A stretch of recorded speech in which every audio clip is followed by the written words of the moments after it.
Hi, I'm Max Walker&Williams, and today we're talking about why Hedera Hashgraph's HBAR is circa 32 cents and Ethereum's ETH is around $4,000. It's one of the most frequently asked questions I get on the YouTubes, on Twitter, wherever it may be, in person. I'm talking about crypto, people always say the same thing. Max, we've looked into it, we agree Hedera Hashgraph is a great project. Some people even say it's the best project, but why is the price so relatively cheap at 32 cents versus a project like Ethereum, which in a lot of people's opinion is inferior to Hedera Hashgraph, is $4,000? I'm hoping the two circles on this board will explain that in a really easy way that's simple and to understand and put it to bed once and for all.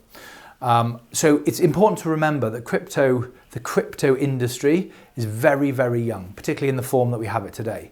So, you know, the banking industry has been around long before Jesus was a teenager, and, you know, Bitcoin's is what, 10, 12 years old. So, you know, we're really, really still at the forefront of this technology and of this industry, and NFTs and all that sort of stuff, this sort of layer, you know, the Web 3.0, that's like a couple of seconds old in the blink of an eye in terms of the length of banking or any other of the typical industries. Okay, so let's get straight into it. This circle here represents the money people, and this tiny little dot here, I couldn't do it any smaller, otherwise you wouldn't be able to see it on the board. I was going to do it the size of a pin, but then you wouldn't be able to see it, is the utility people. So basically what this means is all of the people that are in cryptocurrency, the majority of them are just money people. What do I mean? They've bought some crypto and that's it.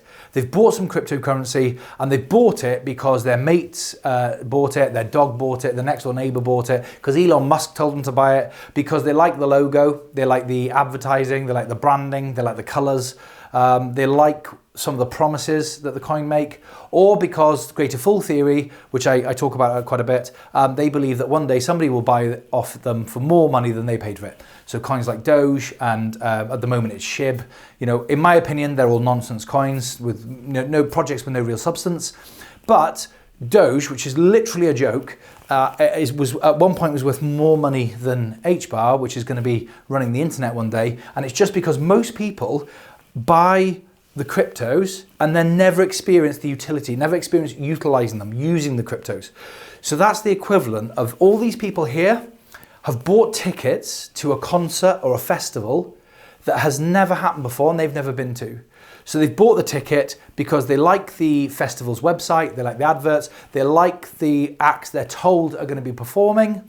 And some of these people who are in this room, in this place, they have never been to one of these concerts before, but they've bought the tickets and they hold the tickets and they talk about it and they talk about how great it's going to be and it's going to do this and they're going to have the Foo Fighters and they're going to have these people and that people and all these other people, but they've never actually been to one of the concerts. Now over here, this tiny little dot over here is the people who are actually utilized the cryptocurrencies. How have they done that? They might have bought an NFT, a piece of art on OpenSea or one of the others, and I've got an NFT video coming out in the next couple of days. It'll be happening this week, explaining about NFTs and what they are. And by the way, they are going to be the future of everything. So you really need to watch that video. So these people are the people who have actually used the technology. They've actually been to the concert. And a lot of the people here were in here talking about Ethereum is the best thing that's ever been invented. It's going to be the future. Bitcoin's going to be the future. Doge is going to be the future. When they get here, they realize that a lot of these projects they're talking about are actually Fire Festival.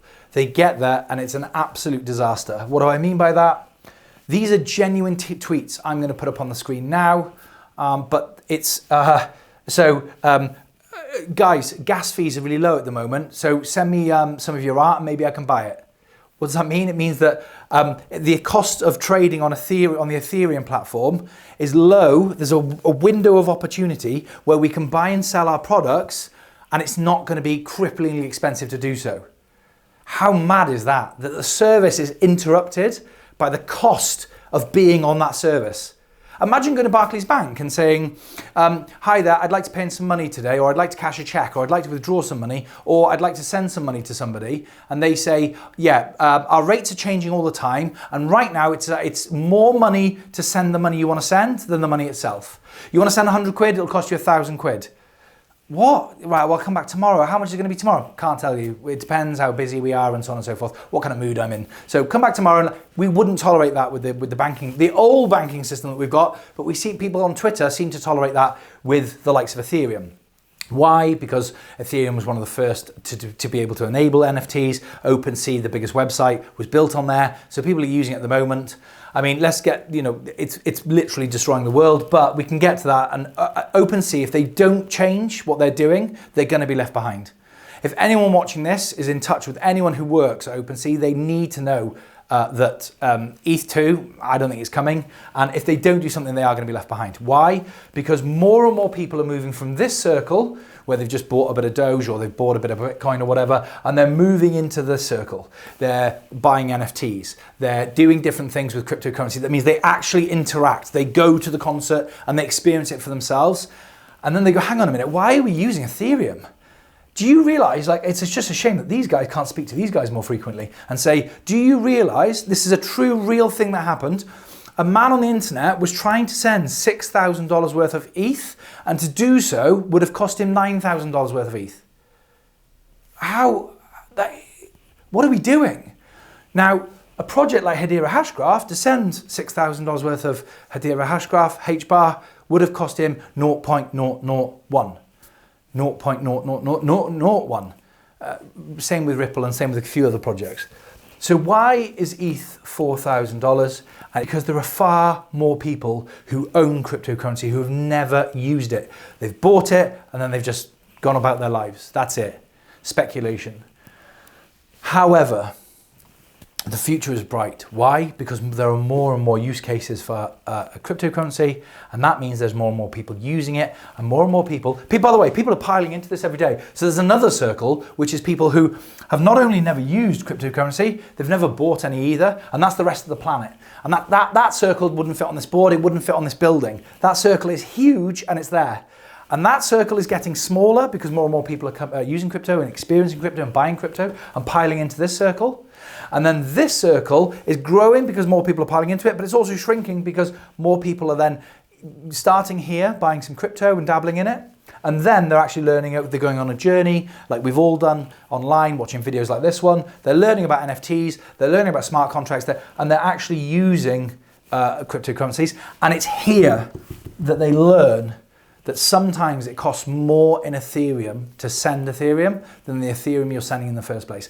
And that, once this circle is bigger, equal to or bigger than this circle, Ethereum will go to zero.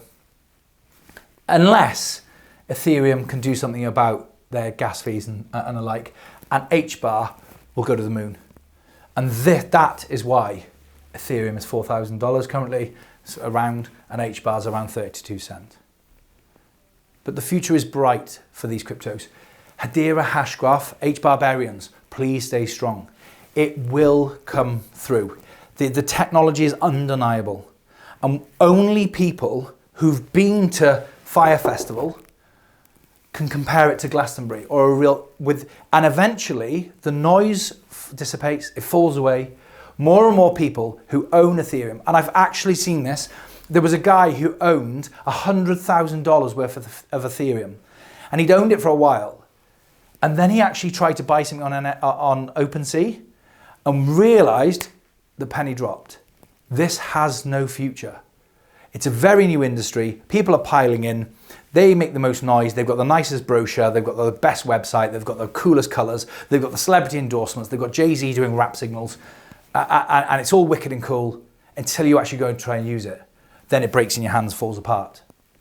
And you realize, actually, this is junk. That chap actually very publicly on Twitter, sold his Ethereum the minute he tried to actually do something with it and went straight into, I think he went Harvey halves, HBAR and Ripple. That is why these prices are what they are, and it's also why they will flip in due course.